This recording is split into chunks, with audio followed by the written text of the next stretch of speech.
మిత్రులారా, ఇంతకుముందు ఒక వక్త మాట్లాడుతూ చెప్పిండు రేవంత్ రెడ్డి గురించి ఎంత చెప్పినా తక్కువే అన్నాడు. నిజంగా ఎంత చెప్పినా తక్కువనే, కానీ సమయం లేదు కాబట్టి నేను కొన్ని విషయాలు మాత్రం మీకు ముఖ్యమైన విషయాలు చెప్పాలి.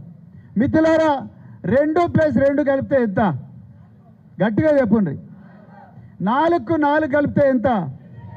8కి 8 కలిపితే ఎంత?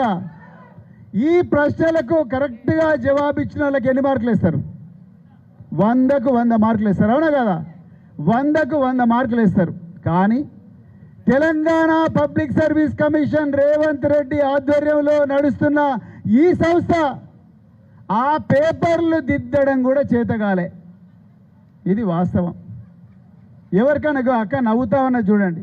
అంటే ఈ చిన్న చిన్న ప్రశ్నలకు జవాబిచ్చిన పేపర్లను కూడా సరిగ్గా దిద్దలేని దద్దమ్మలు ఇలా రేవంత్ రెడ్డి ప్రభుత్వంలో ఉన్నారు. నిన్న నేను కేటీఆర్ గారి ఆదేశాల మేరకు దాసోజు శ్రవణ్ గారు, మేము కొంతమంది నాయకులం అందరం కూడా తెలంగాణ పబ్లిక్ సర్వీస్ కమిషన్కి పోతే ఒక నిరుద్యోగి చెప్తున్నాడు, మీరు వినాలి, ఇది చాలా ముఖ్యమైన విషయం. ఈయన ఒక కాంగ్రెస్ నాయకుడికి ఫోన్ చేసి ఏంది సార్ మా పరిస్థితి అంటే, ఆయన అన్నాడంట, చూడయ్యా ట్రాన్స్ఫర్కు 30 లక్షలు నడుస్తున్నది రేటు ఇప్పుడు కాంగ్రెస్ ప్రభుత్వంలో.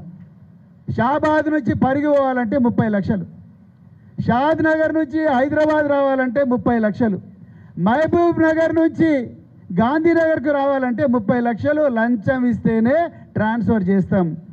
నువ్వు ఏకంగా డిప్యూటీ కలెక్టరు డిప్యూటీ ఎస్పీ ఉద్యోగం అడిగితే 30 లక్షలు ఎటు సరిపోతాయి? 3 కోట్లు ఇస్తేనే నీకు ఉద్యోగం ఇస్తా అన్నాడంట. బాబు నీ పేరు చెప్పండి. వద్దు సార్, నా పేరు చెప్తే ఇప్పుడు రేవంత్ రెడ్డి మక్కలు ఎరగదని నన్ను చంపేస్తాడు అన్నాడు.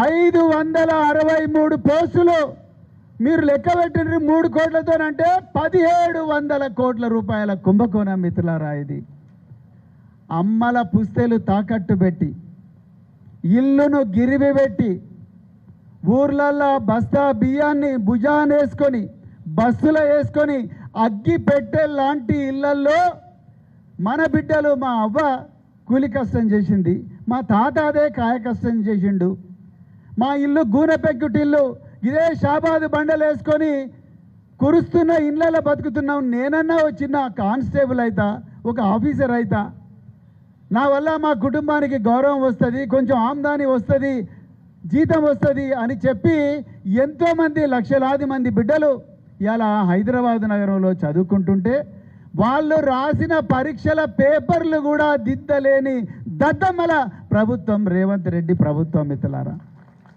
ఇలా వాళ్ళందరూ హైకోర్టుకు పోయినరు. హైకోర్టు ఏమన్నది? ఒక్కటే మాట చెప్పింది, మీకు ఇన్ని వందల లక్షల రూపాయల జీతాలు ఇస్తున్నాము, మీకు ఏసీ రూములు ఇస్తున్నాము, ఏసీ కార్లు ఇస్తున్నాము, ఉప్పు కొన్నా, పప్పు కొన్నా, నూనె కొన్నా, ఏం కొన్నా కూడా ఈ ప్రజలు పన్నుల రూపంలో మీకు జీతాలు ఇస్తుంటే వాళ్ళ పిల్లల ప్రశ్నాపత్రాలు కూడా దిద్దలేని దద్దమ్మలు ఎట్లయినరు మీరు అని చెప్పి హైకోర్టు మొట్టుకాయలు వేసింది మిత్రులారా.